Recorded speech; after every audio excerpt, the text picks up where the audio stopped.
Hey gang, it's KR talking today about the lure of the long sealed tomb. And I use this, I'm going to be saying long sealed chamber, I guess, at some point, but I'm going to start with the long sealed tomb because it has such a tradition. In 1922, the famous discovery by Howard Carter of King Tut's tomb, that for a variety of reasons, there have been landslides and different things in the Valley of the Kings, and the entrance had been covered up before any tomb robbers could get there. And so this became this fantastic find, the famous mask of King Tut. We've all seen this, they made King Tut the most famous pharaoh probably of any, even though he was relatively unimportant. And what was it? It was the idea that someone had come along and discovered a tomb that had been sealed up by its builders when they put King Tut in there and had never been entered again. So they were entering thousands and thousands of years later. And the lure of this in a D&D setting is, it's just like being a little kid and imagining you've discovered something that no one else has discovered. There's another cave in France. That's why I use there's another thing, Chauvet Cave. Landslide covered it up 20,000 years ago. There was another landslide or something occurred in 1994. A kid discovered the hole. These cavers went down in there and they discovered this ancient cave with all these cave drawings and fossils and fossilized footprints and all sorts of stuff. But those cavers were the first ones that had been there in 20,000 years. So you have that sense, that Indiana Jones style sense of adventure built in, the first to discover this. And then you have added on to this in an RPG setting, how exactly the players find this. Because it could be something like a map. So it's a map that says, no, people have searched for this tomb before, let's say, grave robbers.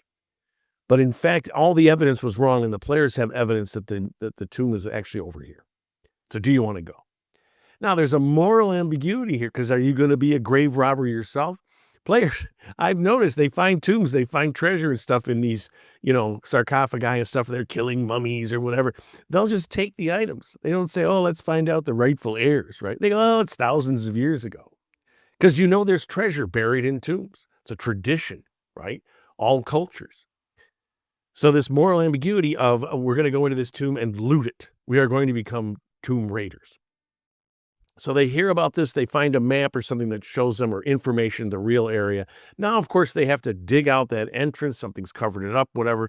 How you want to do that. If you want to have them be able to dig that or hire a crew, of course, then the crew knows about the tomb and everything. But that's one way. The other way is that there has been some geological activity or something, and the earth tremor or whatever, and a hole has opened up into this once sealed tomb. Do the players, again, stumble across this? Do they hear about it? How does this happen? And I think here you want to have the players, if someone else has heard of it, because the first person that stumbles across this is potentially going to loot the tomb. Unless, like the cave, the Chauvet Cave, it's a kid or something, a villager. And he hears about this. The villagers come up and they're like, we don't want to go down there. There's something evil. They can feel it, right? So the players come through and they hear about this. I had this thing, the Hill of Whispers, and it was an ancient tomb. And there were the soil was such, I think there were vents or something, and people would go there and they'd feel like something was whispering at them, the ghosts of the thing in the tomb. And the players eventually went along, opened up the entrance, went down, and of course looted the tomb. But it had been covered for all this time, and then eventually there were these fissures where the sound could get out. So the players can find out that something has been opened, something is gradually opening, whatever, such that this tomb is now exposed. And they're going to be the first ones. And the final thing is, it's been exposed, this cave thing, but there's a blank wall, and no one has either figured out there's runes on it, or there's some kind of magical seal, or it's just no one realized that it's actually the entrance to something else. Maybe the stone just looks like a giant rock as opposed to some kind of cut structure. But the entrance is well known, but people don't realize that behind some wall lies this unsealed tomb. So in all these situations, and here again, the players hear about strange occurrences, voices at night or something like that. It's always been a haunted area. If you just give players those kind of clues, they'll go there and they'll use whatever abilities they have to become the first to ever go to this place, because this is at the core of an RPG setting in which players are going out to explore areas that have not been extensively explored. They're going to make discoveries. They're going to be, the exploration phase of D&D. Yes, there is fighting things when as you wander through the wilderness. There's fighting things, as we'll see when you get into the tomb. But part of it is to be the first to discover things about this. Civilization has either not expanded behind certain areas of the coast, or there's been some kind of collapse long ago, and this is what remains. It's kind of the concept I tend to use in my homebrew world.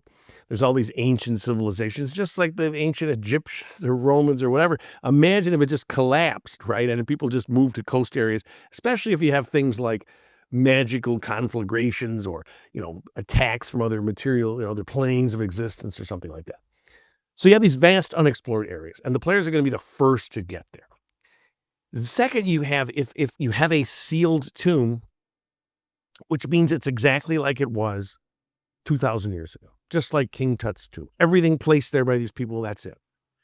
So they go in. So now you have this, now you're in an RPG setting. So what do you think of when you think of tomb? You think of undead. You think of mummies. You think of ghosts. You think of ghouls and wights and stuff, all the classic barrow wight of literature. So you know that even though it's been sealed, unlike a real tomb, there's going to be stuff there, right? And you are disturbing it. Because here's another aspect. When you open up a sealed tomb and you are the first one, you are potentially going to be the first victim of a curse. Because King Tut's tomb, supposedly all the people, Howard Carter and the guy that sponsored the expedition, and all their family and friends and the porters all died mysteriously within 2 years. I don't think it's really the case, but the mummy's curse, right? King Tut's curse. You violated this tomb. Now you will be cursed. Well, in an RPG setting, my friend, curses are real. So when the players enter and break the seal and something comes over them, whether you just want to have them make a save versus this curse, whether you want to have it just gradually overcome them, whether it is so powerful, but by the mere fact of entering this, unless they, again, I typically like to give people saves, but you could certainly say, well, this is going to be a high save because you've done it. You give them warning on that. Whether they've heard about this or whether they feel it when they're getting ready to enter the tomb. All sorts of interesting ideas as to how you can be cursed for violating the sanctity of a tomb. Because again, I talked about the moral ambiguity of stealing from a tomb, taking off, disturbing the remains of the dead. Those are taboos in our society, right? So the players are going to do this. There could be a penalty to be paid. So you have the curse for entering it. And then, of course, who is in the tomb? And this is the great question. If you have an elaborately sealed tomb, you think it's going to be someone really important.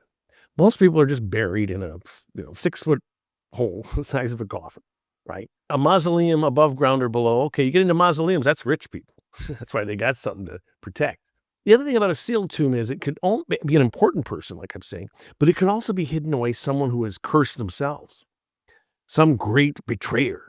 Some great criminal person, someone who did something so evil that their remains, they were burned and then the ashes placed in some chamber so that the evil can never spread again. And here come the players to do this. So if it's been hidden, it's an elaborate construction. All sorts of passages. They've been opening up, I think it's Ramses 2 or something. For years and years, they thought it was like, 25 chambers, again, in the Valley of Kings where King Tut's tomb. And these researchers started digging around and discovered there were like 70 rooms cut out of the thing. And now they've done further research. I think it was like 150. And only 7% have been dug out. They're filled with debris. So something that elaborate, that's like a dungeon that was dug out, right? For Ramses and all his kids. So originally he has 70 children, each had their own burial chamber. And then he had, for his servants or something, I don't know, or relatives. But that becomes its whole dungeon concept that started as a tomb because it has a history, right? You're using something that you found. So that serves as inspiration to how big a tomb can be because it really is that big. But unlike those tombs, just like that curse is real, you have undead. You have things that do not want to be disturbed. And so these are going to potentially rise up and confront the players. And they're going to have a story behind it because they're in this tomb. Either it's going to be the king and the queen, or whoever might be in there, his whole family. It could be evil people, criminals, whatever, but or the evil vizier, right? Whoever it is, they have a story, and they are potentially either not going to want the players to disrupt their tomb, right, violate the sanctity of their tomb, or if that story is something where they were betrayed or something went wrong or whatever, it could be a storyline that then expands into other things in your world. Again, if it's 5,000 years old, it probably is going to be standalone, but you never know. You can always think about what could be something, some great magic item, some gate to some other dimension, something that's still operating in your world that they find evidence of in this tomb. And the final element here that's so great about a sealed tomb is that the entrance has been sealed from above. No one has been in here from above. That doesn't mean that there's an entrance from below. If you have an underdark in your world, or if you just have, some cave complex or whatever, and there's, geological forces such that there is a hole in the wall. And I've had this for years, where what you have is you have a sealed tomb in this thing, and creatures that live in this thing, and they might come in there, but they go in and they sense this great evil or whatever, and they just leave it alone. Or things like predators, like spiders or bats or whatever, find a little refuge in there. It's kind of away from the area where the spirits are, and the spirits aren't concerned necessarily about spiders or anything. But the players go into the sealed tomb and they're exploring it, and they run into a giant spider.